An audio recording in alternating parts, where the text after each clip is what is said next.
Welcome back to the Recovery Wizard. This is a place for anybody who's on a self-improvement journey to come for valuable tools, information, inspiration directly from one person who's been on the journey for 17 plus years to whoever's watching. But ultimately, this is all about speeding up the individual process of transformation. Transformation is when we are largely experiencing internal peace and freedom in our life. Okay, this is transformative results on the recovery journey, and we are looking to speed that process up in record-breaking amounts of time. That's the purpose of the Recovery Wizard. Now, this information will find whoever when they're ready for it. The ego doesn't like a lot of what we're going to talk about on here, and a lot of this is really geared towards the individuals who I work with, either in a consulting capacity or a mentorship capacity, or are a part of the Recovery Wizard community, the inner engineering community. Now, today I want to go deeper into the 4 individual aspects that are affected by poor mental health and addiction. In the last video, I said I like to look at it as being infected. That resonates really strongly with me personally, but take the best, leave the rest, and the word doesn't really matter, but it's what has gone wrong in each aspect.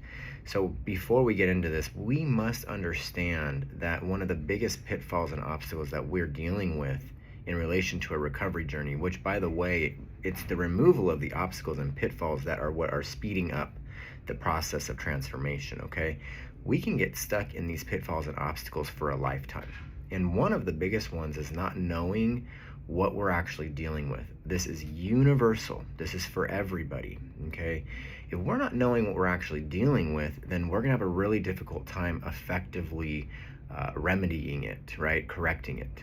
That's just a known, that's just a given. So we got to know what we're dealing with. Well, we're dealing with 4 individual aspects that are all impacted. They are a system, they work together. And when one aspect of the system is not being corrected or healed, it holds the other aspects back. And what happens is it prevents us from that transformative growth, from really and truly experiencing that inner peace and freedom and ease and comfort and love and flow and joy, fulfillment, purpose, meaning, all of that. All of that is withheld until we correct the entire system.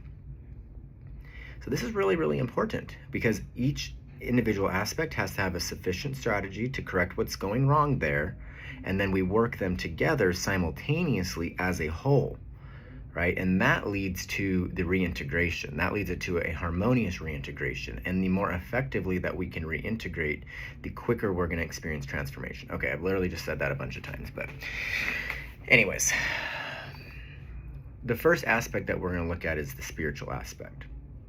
Don't lose me with this. This doesn't mean we have to be religious or spiritual. You could literally be the most atheist person on the face of the planet, and we can still correct this aspect. Okay, today we're going to really go into what's going wrong, and then I want to make a video on how to correct it. So what is going wrong in the spiritual aspect? It has become overrun by fear-based beliefs that are operating, okay, at a very, very deeply subconscious and unconscious level. There's these fear-based beliefs, okay, and disconnection. Okay, so this is what's going wrong. So we got to correct these fear-based beliefs, and we got to correct this disconnection. What do you mean disconnection? Disconnection primarily with self.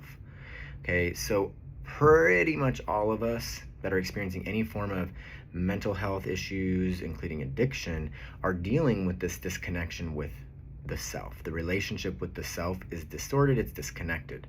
Okay, our relationship with life, our relationship with others, because everything starts within, as within, as without, as above, so below. It's this, the Hermetic principles, we've all heard this, but regardless, we got to work to begin correcting this disconnection.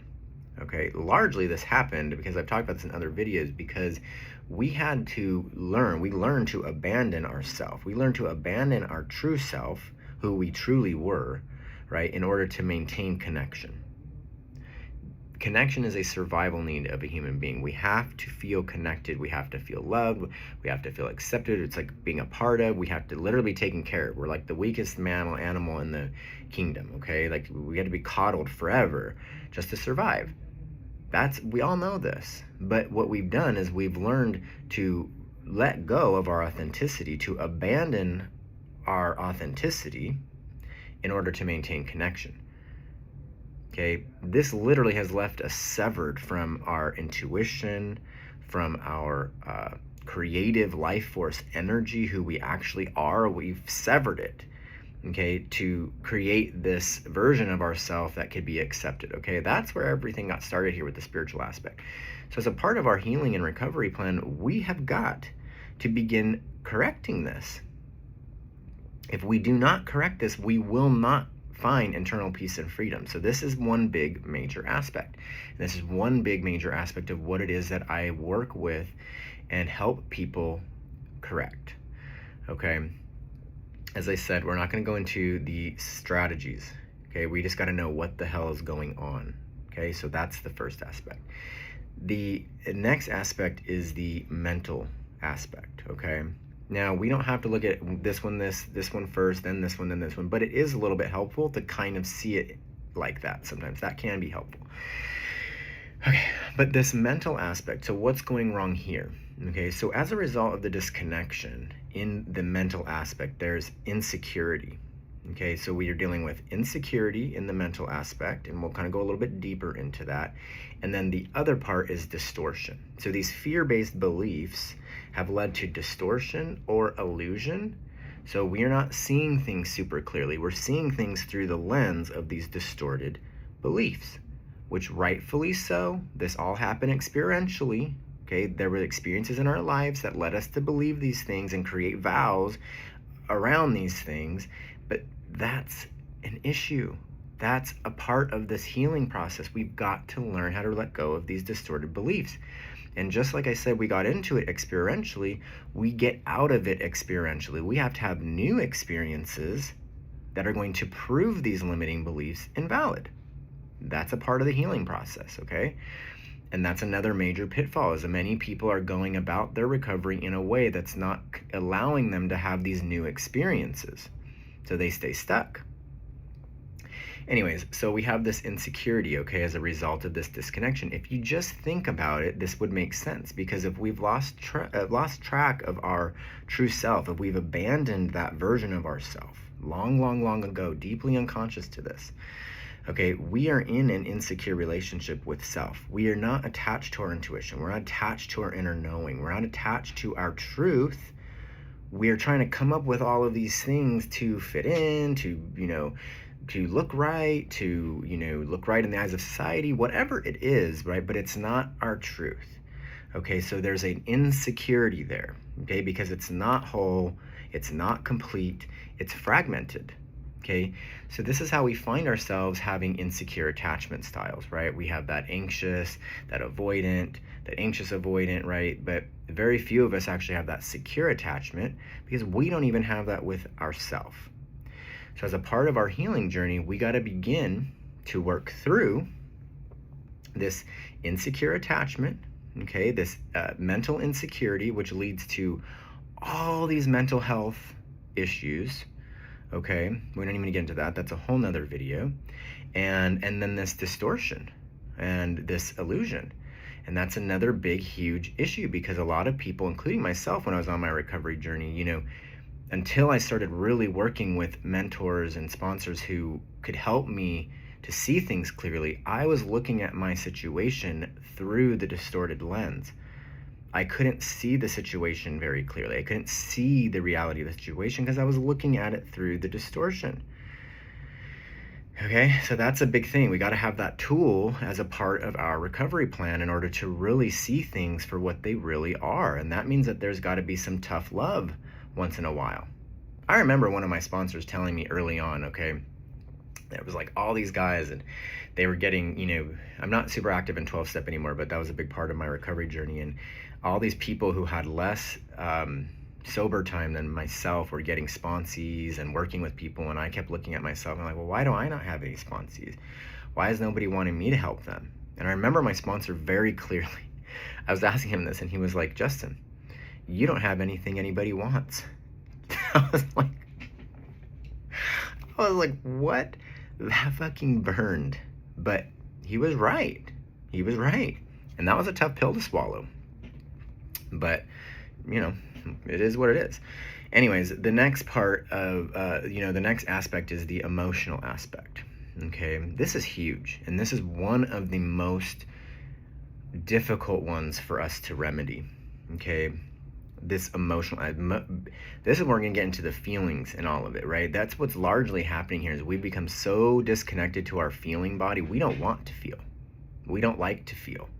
Okay, we got to work through this. So what's actually happened here is that there is a suppression of our truth, of our true feelings. We're like tamping everything down, okay? And there's an inauthenticity. Okay, this goes hand in hand. Like, we can't be truthful in how we're showing up emotionally, and we can't allow for ourselves to authentically show up, okay, because we're not even in touch with that. Okay, we've come up with all these very, very covert ways of dealing with life, of dealing with other people, of getting our needs met. And one of them is that we don't show up authentically. Okay, and if our life force energy is not flowing through us authentically, it's getting held up. We're getting blocked. We have all these emotional blockages, okay, and this is extremely painful. It leads to an immense amount of suffering, okay, and what's going to happen if we're in all of this emotional turmoil? Then it's going to lead to the next phase, which is the physical aspect. All of that is going to show up in our physical reality, okay? And it's going to show up in a lot of ways. It's going to show up in relationships that are not healthy, okay? It's going to show up in, well, let's just talk about what's actually happening in the physical body. The main thing is that it's become overrun by destructive habits, okay? And then craving for relief. Okay, so these are the things that we got to work on in the physical aspect. These destructive habits that we have are happening because we don't feel good. We're blocked. We're all blocked up as a result of all of these things I've just shared with you. The emotional body is all blocked up. It's all suppressed. It's dealing with all this inauthenticity. So we're like, and then we have all of these destructive habits to cope. And they become a way of life. Okay, but there's this other aspect, this craving, and a lot of us who experience severe addiction, okay, we experience this on a different level. Okay, there's this craving for relief that can get anybody into that kind of like more like, I need to have this, I need to, there's a distraction going on in there. We're distracting ourselves from actually looking at what's going on underneath. But then there's this other aspect for those of us who struggle with addiction. And this type of craving is a bit different, okay? This is what I like to look at as the more. And those of you who struggle with addiction will know what I'm talking about. Like, when I put alcohol into my body, the craving for the alcohol was not satisfied. It was amplified. I wanted more freedom, more of that feeling of what? Authenticity, actually, because when we would put these substances into our body, we're actually being able to act extemporaneously. We're actually being able to be free of all of that suppression and all of that inauthenticity. And it feels fucking good. And our body wants more of it. But that's how we get into these really dangerous situations where we're blacking out. And I don't need to get into what my situation looked like, but it was really ugly, okay? It didn't just stop at blackouts. It was like, whoa, girl, it's a lot. But anyways, it makes sense, right? And this isn't just alcohol. This can be any drugs that we're putting into our body. This could be pornography. This can be relationships. This can be, anything where we're getting that relief. And the body is like, I want more. I am loving this feeling, and I deserve more of this. okay? But we can't get that in a healthy and sustainable way unless we correct what's happening way, way, way, way back at the beginning in the spiritual aspect. Because you see how this spiritual aspect forming in these beliefs and this disconnection is leading to each of the other aspects. This is huge. This is so, so huge. Okay, and it is not super easy to figure all of this stuff out, which is why I put together the evolving treatment plan so that it can meet people where they're at on this journey, and they can begin to slowly but surely put these pieces of the puzzle together, but at least be aware of where there's, deficits. Until we have all aspects working together, it's like a table standing on less than 4 legs. That's not going to work. It's not going to stand on 3 legs. It's definitely not going to stand on 2. Okay, so you get where I'm going. Anyways, I hope that this video finds you well, and until next time, much love.